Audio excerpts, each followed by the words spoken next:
আসসালামু আলাইকুম, স্বাগত জানাচ্ছি প্রজন্ম টেলিভিশনের প্রাইম নিউজে। সাথে আছে আমি তানজিলা টুইঙ্কেল। শুরুতেই থাকছে বেস্ট মাই ফ্লাইট সংবাদ শিরোনাম। বাংলাদেশ সহ 3 সীমান্তে উচ্চ সতর্কতা জারি করল ভারত। ট্রাম্পের হুঁশিয়ারির পর গেরিলা যুদ্ধের প্রস্তুতি নিচ্ছে ভেনেজুয়েলার সেনাবাহিনী। আফগানিস্তানে আবারও হামলার হুঁশিয়ারি পাকিস্তানের। মৃত্যুর গুজবের পরদিনই বাড়ি ফিরলেন ধর্মেন্দ্র। আসিফের আপত্তিকর মন্তব্যের প্রতিবাদে ফুটবলারদের মৌন মিছিল। এতক্ষণ শুনছিলেন শিরোনাম, এবার বিস্তারিত। দিল্লির লালকেল্লার কাছে ভয়াবহ বিস্ফোরণের পর পাকিস্তান, বাংলাদেশ ও নেপাল সীমান্তে উচ্চ সতর্কতা জারি করেছে ভারত। বিস্ফোরণের ঘটনায় 9 জন নিহত ও আরো বেশ কয়েকজন আহত হওয়ার খবর পাওয়ার পর সোমবার রাতে আন্তর্জাতিক সীমান্তগুলোতে কড়াকড়ি নিরাপত্তা জোরদার করা হয়েছে। সীমান্তরক্ষী বাহিনী পাঞ্জাবের ভারত পাকিস্তান সীমান্ত জুড়ে নজরদারি বাড়িয়েছে বলে জানা গেছে। একই সঙ্গে উত্তরপ্রদেশ নেপাল সীমান্ত ও দেশের অন্যান্য সেনা চৌকিগুলোতেও কড়া নিরাপত্তা ব্যবস্থা গ্রহণ করা হয়েছে। সীমান্তগুলোতে টহল ও চেকপোস্ট বৃদ্ধি, আরও নজরদারি টহল টিম মোতায়েনের নির্দেশ দেওয়া হয়েছে। সোমবার স্থানীয় সময় সন্ধ্যা 6:52 দিল্লির ঐতিহাসিক লালকেল্লা মেট্রো স্টেশনের কাছে একটি হুন্ডাই i20 গাড়িতে বিস্ফোরণ ঘটে। বিস্ফোরণটি এতটাই প্রবল ছিল যে আশেপাশের এলাকায় ছড়িয়ে পড়ে ছিন্ন ভিন্ন ও কয়েকটি গাড়ি একেবারে ধ্বংসস্তূপে পরিণত হয়। ঘটনাস্থল থেকে পাওয়া ভিডিও ও ছবিতে রাস্তায় ছড়িয়ে থাকা দেহ ও ধ্বংসস্তূপ দেখা গেছে। দিল্লির উপপ্রধান অগ্নি নির্বাপক কর্মকর্তা একে মালিক জানিয়েছেন, তারা দ্রুত ঘটনাস্থলে গিয়ে আগুন নিয়ন্ত্রণে কাজ শুরু করেন ও সন্ধ্যা 6:29 আগুন নিয়ন্ত্রণে আসে। বিস্ফোরণের পরে লালকেল্লা ও আশেপাশের এলাকায় বিপুল সংখ্যক পুলিশ ও নিরাপত্তা কর্মী মোতায়েন করা হয়েছে। এলাকাটিতে প্রতিদিনই পর্যটকদের ব্যাপক ভিড় থাকে। এই ঘটনার পর পর্যটক ও সাধারণ মানুষদের মধ্যে তীব্র আতঙ্ক ছড়িয়ে পড়েছে। এদিকে একই দিন দিল্লি থেকে মাত্র 50 কিলোমিটার দূরে হরিয়ানার ফরিদাবাদে প্রায় 2900 কেজি বিস্ফোরক উদ্ধার করা হয়। বিহারের দ্বিতীয় দফার ভোট গ্রহণের ঠিক আগে এসব ঘটনা ঘটতে শুরু করেছে। দিল্লি পুলিশ এখনও বিস্ফোরণের প্রকৃত কারণ সম্পর্কে কোনো চূড়ান্ত তথ্য দেয়নি। ঘটনার তদন্তে এরই মধ্যে মোতায়েন করা হয়েছে কেন্দ্রীয় সরকারের অধীনে থাকা আধা সামরিক unit national security guard NSG ও স্থানীয় তদন্তকারীরা গাড়ির ধ্বংসাবশেষ এবং আশেপাশের এলাকা থেকে নমুনা সংগ্রহ করে বিস্ফোরণের উৎস ও উদ্দেশ্য নির্ণয়ের চেষ্টা করছে।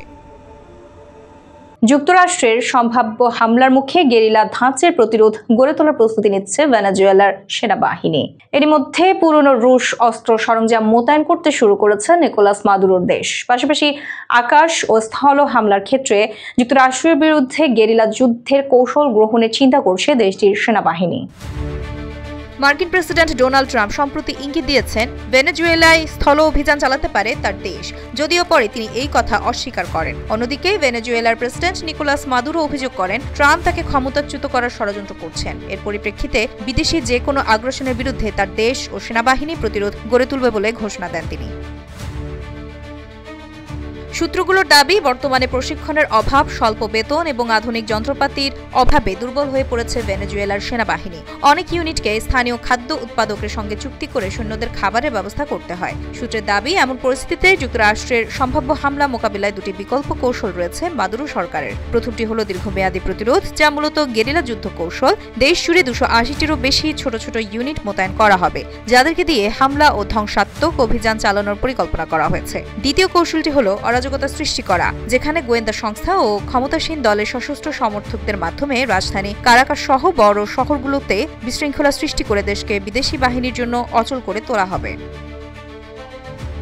ভেনেজুয়েলার একজন সাধারণ সৈন্যের মাসিক আয় প্রায় মাত্র $100, যা ন্যূনতম খাদ্য চাহিদা পূরণে ব্যয়ের অর্ধেকও নয়। ফলে হামলা হলে সেনাদের মধ্যে বিশৃঙ্খলা তৈরির শঙ্কা রয়েছে। মাদুরো দাবি করেছেন দেশের 80 লাখ বেসামরিক নাগরিক মিলিশিয়া প্রশিক্ষণ নিচ্ছেন।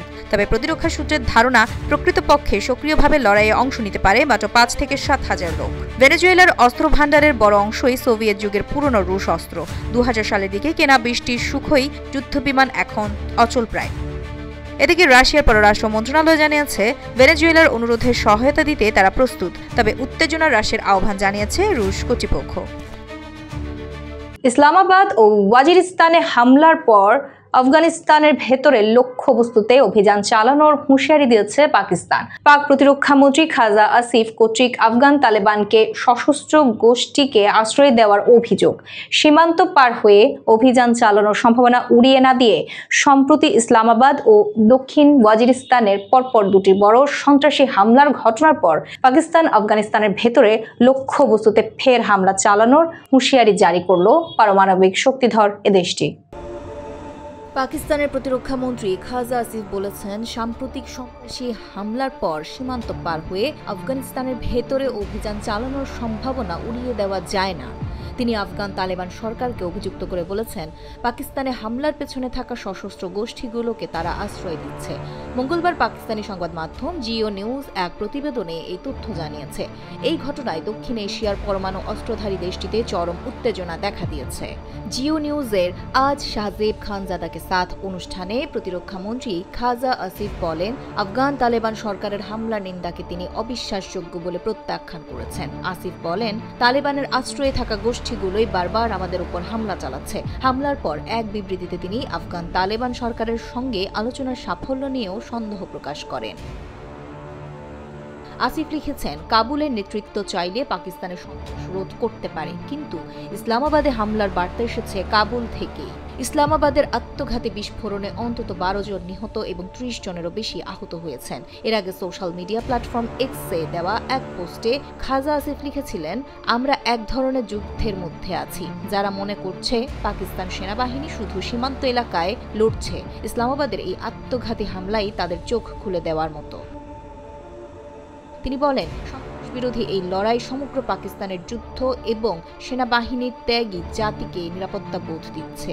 প্রতিরক্ষা মন্ত্রী আরও বলেন, ভারত বা আফগানিস্তান কেউই যদি দুঃসাহস দেখায়, পাকিস্তান সমান জবাব দেবে। তিনি জোর দিয়ে বলেন, পাকিস্তান কখনো আগ্রাসন শুরু করবে না, তবে আমাদের উপর কোনো হামলা হলে কঠোর জবাব দেওয়া হবে। রাজধানীতে সাংবাদিকদের সঙ্গে আলাপকালে তিনি বলেন, ইসলামাবাদের সন্ত্রাসী হামলা আমাদের স্পষ্ট বার্তা দিয়েছে, তোমাদের সব অঞ্চলই আমাদের নাগালের মধ্যে। তিনি আরও বলেন, পাকিস্তান সীমান্ত বা শহর কোথাও সহ্য করবে না এবং প্রতিটি হামলার শক্ত জবাব দেওয়া হবে। এবার ফিরছি বিনোদনের সংবাদ নিয়ে। বলিউডের কিংবদন্তি অভিনেতা ধর্মেন্দ্র হাসপাতাল থেকে ছাড়া পেয়ে বাড়ি ফিরেছেন। বেশ কিছুদিন ধরে অসুস্থ অবস্থায় মুম্বাইয়ের ব্রিচ ক্যান্ডি হাসপাতালে ভর্তি ছিলেন এই তারকা। যদিও তার মৃত্যুর গুঞ্জনে সয়লাভ হয়ে পড়ে সোশ্যাল মিডিয়া, তবে বর্তমানে তার শারীরিক অবস্থা সম্পূর্ণ স্থিতিশীল বলে জানিয়েছেন চিকিৎসকরা। মৃত্যুর গুজবের পরদিন বর্ষিয়ান এ অভিনেতা মুম্বাইয়ের ব্রিচ ক্যান্ডি হাসপাতাল থেকে ছাড়পত্র নিয়ে পরিবারের সদস্যদের সঙ্গে তিনি বাড়ি ফেরেন। এখন থেকে বাড়িতেই চলবে 89 বছর বয়সী এই অভিনেতার চিকিৎসা। হাসপাতালের কর্তব্যরত ডাক্তাররা জানিয়েছেন, তার বাড়িতে চিকিৎসার প্রয়োজনীয় সব ব্যবস্থা করা হয়েছে। এখন থেকে সেখানেই তার চিকিৎসা চলবে। হাসপাতাল থেকে ছাড়পত্র পাওয়ার পরপরই সানি দেওয়ালের পিআর টিম এক বিবৃতিতে জানায়, মিস্টার ধর্মেন্দ্র হাসপাতাল থেকে ছেড়ে দেওয়া হয়েছে এবং গণমাধ্যম ও সাধারণ মানুষকে অনুরোধ করছি, দয়া করে তার ও তার পরিবারের গোপনীয়তাকে সম্মান করুন এবং কোনো ধরনের অনুমানমূলক সংবাদ প্রচার থেকে বিরত থাকুন। এদিকে হাসপাতাল থেকে ছাড়ার পর ধর্মেন্দ্র জুহুর বাসভবনে তাকে দেখতে যান তার চাচাতো ভাই ও চলচ্চিত্র নির্মাতা গুদ্দু ধানোয়া। বাড়ির বাইরে উপস্থিত সাংবাদিকদের তিনি বলেন, উনি ভালো আছেন, এর বেশি কিছু বলতে পারবো না, কারণ বিস্তারিত জানি না। কয়েকদিন আগে শ্বাসকষ্টজনিত সমস্যায় হাসপাতালে ভর্তি করা হয়েছিল। সে সময় তার পাশে ছিলেন পরিবারের সদস্য হেমা মালিনী, সানি দেওল ও ববি দেওলরা। এছাড়া বলিউডের একাধিক তারকা সলমান খান, শাহরুখ খান ও গোবিন্দ হাসপাতালে গিয়ে তার খোঁজ খবর নেন। আমির খানও তার বান্ধবী গৌরী স্প্রাটকে সঙ্গে নিয়ে ধর্মেন্দ্রের সঙ্গে দেখা করেন।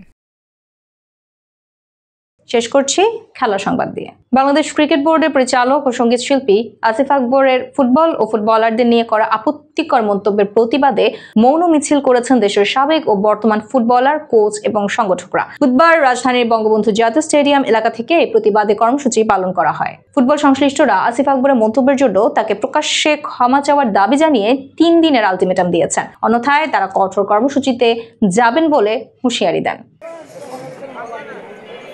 মিছিল শুরুর আগে আবাহনীর কোচ মারুফুল হক বলেন, আসিফ আকবর যদি 3 দিনের মধ্যে কোনো পদক্ষেপ বা ব্যবস্থা না নেন, তাহলে আমরা আমাদের মুরব্বীদের সঙ্গে আলোচনা করে কঠোর কর্মসূচি ঘোষণা করব। আসিফ আকবরের ফুটবলারদের ব্যবহার খারাপ মন্তব্যের জবাবে মারুফুল হক বলেন, আমরা যে ভদ্র সেটাই এই শান্তিপূর্ণ প্রতিবাদী মৌন মিছিলের মাধ্যমে প্রমাণ করব। কোন প্রকার অশালীন কিছু বলা হবে না। জাতীয় দলের সাবেক অধিনায়ক জাহিদ হাসান এমিলি বলেন, গতকালও তিনি মিডিয়ায় নানান ব্যাখ্যা দেওয়ার চেষ্টা করেছেন, কিন্তু তিনি সরাসরি ফুটবলারদের ব্যবহার খারাপ বলেছেন। বর্তমান ও সাবেক কোনো ফুটবলারই এটা মেনে নিতে পারছে না। আমরা তীব্র নিন্দা ও প্রতিবাদ জানাচ্ছি। তিনি ক্ষমা না চাইলে কঠিন পদক্ষেপ নিতে বাধ্য হব। উল্লেখ্য, গত রোববার বিসিবি আয়োজিত এক ক্রিকেট কনফারেন্সে আসিফ আকবর অভিযোগ করেন, ফুটবলারদের জন্য সারা বাংলাদেশে ক্রিকেট খেলা যাচ্ছে না, এরা উইকেট ভেঙে ফেলছে, ফুটবলারদের ব্যবহার খুবই খারাপ। এই ছিল প্রজন্ম টেলিভিশনের প্রাইম নিউজ। পরবর্তী প্রাইম নিউজ দেখার আমন্ত্রণ জানিয়ে শেষ করছি এখানে। এতক্ষণ সাথে থাকার জন্য ধন্যবাদ সবাইকে।